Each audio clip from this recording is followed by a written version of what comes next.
Hi నమస్తే అండి. ఈరోజు పిఆర్ కిచెన్కి స్వాగతం.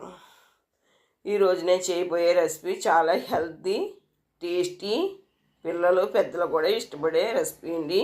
ఇది కర్రీస్ లేకుండా కూడా తినేయవచ్చు. చూడండి, చాలా అద్భుతంగా ఉంటుంది. కావాల్సిన పదార్థాలు చూపిస్తున్నాను. మిల్ మేకరు ఒక 2 కప్పులు తీసుకున్నానండి. వీటిని శుభ్రంగా కడుక్కుందాం. ఎలాగంటే 2-3 సార్లు ముందు కడిగేసుకుందాం. కడుక్కున్న తర్వాత చూడండి, మూడోసారి కడిగాను. ఇప్పుడు శుభ్రంగా వాటర్ అంతా పిండేద్దాం. బాగా పిండేయాలండి. వాటర్లో వేసి కడిగాను కదా, శుభ్రం పిండేసి పక్క పెట్టుకుందాం. పెట్టుకున్న తర్వాత ఒక 1.5 లీటర్ వాటర్ తీసుకుని బాయిల్ చేసుకుందామండి. చూడండి, వాటర్ బాయిల్ చేస్తున్నాను. ఈ పిండిని అన్నీ కడిగి పెట్టుకున్న పిండిని అన్నీ ఇందులో వేసేద్దాం. ఇలా వేసుకుని బాగా ఉడకనివ్వాలండి. బాగా బాయిల్ చేయాలి. బాగా బాయిల్ చేసిన తర్వాత చూడండి, ఉడికిపోయాయి. ఇప్పుడు వీటిని తీసి శుభ్రం వడకెట్టేసి చల్లటి నీటిలో వేసి పిండేయాలండి. మళ్ళీని అలా పిండేసి పక్కన పెట్టుకుందాం. ఇప్పుడు మనకి అనుకున్న విధంగా పెర్ఫెక్ట్గా వస్తాయండి. పక్కన పెట్టుకున్న తర్వాత చూడండి, తీసాను, పిండేసాను, వాటర్ అంతా పిండేసాను చల్లటి నీటిలో వేసి. ఇలాగా పిండేసిన తర్వాత దీంట్లో 1 స్పూనున్నర కారం, 1 స్పూను సాల్ట్ వేసి శుభ్రం కలిపేసి పక్కన పెట్టుకుందాం. ఇప్పుడు దీంట్లోనే కొద్దిగా కార్న్ఫ్లోరు, 4 స్పూన్లు కార్న్ఫ్లోరు, శనగపిండి, 4 కారం, 2 స్పూన్లు కారం, ఉప్పు వేసి కలుపుకుందామండి. అంటే మనం వేసుకున్న క్వాలిటీని బట్టి వేసుకుని కలుపుకుందాం. చూడండి, ఇలా కలిపేసుకుని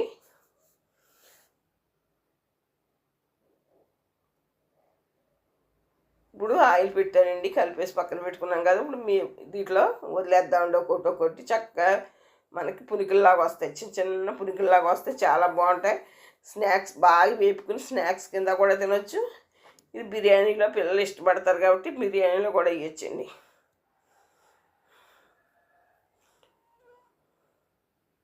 చూడండి, వేగిపోయాయి, కలర్ఫుల్గా వేగాయి కదా, తీసేద్దాం. ఇలా వేగనివ్వాలండి. బాగా రోస్ట్గా వేగిపోకూడదు, బాగా అలాగని లైట్గా కూడా వేగనివ్వకూడదు. సమాన పాళ్ళు వేగనివ్వాలి. ఈ రుచి ఇలా కూడా కూర్చుని తినేవచ్చు పిల్లలకి కట్టని, పెద్దోళ్ళు కూడాని. లేదు, మనం దీంట్లో తాలింపు కూడా పెట్టుకుని తినవచ్చండి. చాలా బాగుంటుంది. ఇప్పుడు నేను బిర్యానీలో వేస్తున్నానండి. ఈ బిర్యానీకి కావాల్సిన పదార్థాలు చూపిస్తున్నాను చూడండి. పాలకూర ఓ పెద్ద కట్ట, అలాగే 4 రెమ్మల కరివేపాకు, కొత్తిమీర. ఇది బాగా కడిగేసుకుని వాడేసి మిక్సీ పట్టేసుకుందామండి. ఎలా పడుతున్నాను చూడండి. మిక్సీలో ఏమేమి వేస్తున్నాను. ఇంక వేరే మసాలాలు ఏమి వాడనండి. ఘాటు ఉండదు, చాలా స్మైల్గా ఉంటుంది, చాలా స్మెల్ బాగుంటుంది, చాలా టేస్టీగా కూడా ఉంటుంది. తినే కొద్ది తినాలనిపిస్తుంది. యాసీకాలం ఏ ఎటు రాకుండా ఉంటుందండి. పాలకూర చూడండి, ఓ 15 పచ్చిమిరకాయలు వేసాను. కారం కూడా యాడ్ చేయను. 2 టమాటాలు వేసాను. చూడండి, ఉడకబెట్టి చల్లటి నీటిలో తీసి మళ్ళీ ఇందులో వేస్తున్నాను. కరివేపాకు ఉడకబెడుతున్నాను. అలాగే పుదీనా, పాలకూర. చూడండి, అల్లం ఒక పెద్ద సైజు ఇంచు వేసిను చితగొట్టి. ఇప్పుడు అందులోనే మన వెల్లుల్లి అండి, 4 రబ్బలు వెల్లుల్లి, పెద్దవి కాదని చిన్నవి 4 ఎల్లుల్లిపాయలు వేసి మనం మిక్సీ పట్టేసుకుందామని. మిక్సీ పెట్టేసుకున్నప్పుడు ఆయిల్ వేసానండి. ఒక 100 గ్రాముల ఆయిల్ వేసాను. ఇందులోనే చూడండి, మన ఒక పెద్ద సైజు ఉల్లిపాయ, 4 మన పలావాకు వేసానండి. వేసి ఒకసారి వేగనిద్దామండి. మనం మళ్ళీ పైగా ఏమి వేయక్కర్లేదు. చాలా సింపుల్ ప్రాసెస్, చాలా టేస్టీ, యాసీకాలం తినడానికి బాగుంటుంది. ఇందులో ఉల్లి చట్నీ చేసుకోవచ్చు, లేకపోతే ఉత్తిదే తినేవచ్చు. చూడండి, పేస్ట్. ఇప్పుడు ఈ పేస్ట్ వేసేద్దాం. ఉల్లిపాయలు వేగిపోయాయి. చూడండి, పేస్ట్ వేసేసి మనం మాడకుండా జాగ్రత్తగా తిప్పుదామండి. చూడండి, వేగిపోయింది, ఆయిల్ బయటకు వచ్చేస్తుంది కదా. ఇప్పుడు ఉప్పు అండి, దీనికి టేస్ట్ సరిపో ఉప్పు.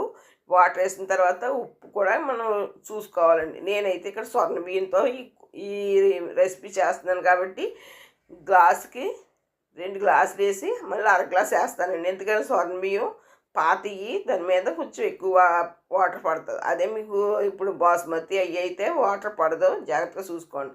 ఇందులోనే ఒక స్పూన్ పసుపు వేసాను. ఇప్పుడు వాటర్ వేసేద్దామండి. ఇప్పుడు ఏ గిన్నెతో బియ్యం వేసానో ఆ గిన్నెతోటే 2 గిన్నెలు వేసి అందులో సగం వేస్తానండి. ఇది గరం మసాలా అండి, 1 స్పూన్ గరం మసాలా. గరం మసాలా అంటే పలావ్ మసాలా అండి. పలావ్ మసాలా నేను సొంతంగా తయారు చేసుకుంటాను, అది మీకు వీడియో కూడా పెట్టాను. అది 1 స్పూన్ వేసాను. చూసారా, ఇప్పుడు నేను 3 కేజీలు బిర్యానీ చేస్తున్నాను. వాటర్ వేసాను. రైస్ వేసేద్దాం. రైస్ వేసేది కూడా మిస్ అయ్యింది మీకు. చూడండి, ఉడికిపోయినాక మీకు చూపిస్తాను. చాలా అద్భుతంగా ఉంటుంది. చూసారా ఎలా ఉడికిందో, మంచి కలర్ఫుల్గా. చూడండి, పొగలు కక్కుతూ భలే ఉందండి. తింటుంటే కూడా అదే మాధుర్యం, చాలా బాగుంది. మనకి పాలకూరతో చేసామేమో చాలా అద్భుతంగా ఉందండి. మీరు నెయ్యితో కూడా చేసుకోవచ్చు. నేను ఇక్కడ ఆయిల్ తోటి చేసుకున్నాను, సన్ఫ్లవర్ ఆయిల్తో. నెయ్యి కూడా వేసుకుంటే మరి చాలా బాగుంటుంది. వేయించినవి చూడండి, ఇప్పుడు ఇందులో కలిపేస్తాను. పిల్లలు చాలా ఇష్టంగా తీసుకుని తింటూ ఉంటారు. పిల్లల కోసం ఇలా అయినా చెయ్యాలండి, ఇలాంటి రెసిపీలు చాలా ఇష్టంగా తింటారు. ముందే ఏం చేసాం కాబట్టి దాంట్లో అలా కలిపేయడం కలర్ఫుల్గా అంతయ్యా. పిల్లలు కూడా చూసి అట్రాక్ట్ అవుతారు అన్నమాట బిర్యానీకి, చాలా ఇష్టపడతారు. మీకు నచ్చితే లైక్ చేయండి, షేర్ చేయండి, కామెంట్ పెట్టండి, బెల్ ఐకాన్ ప్రెస్ చేయండి. ఉంటారు.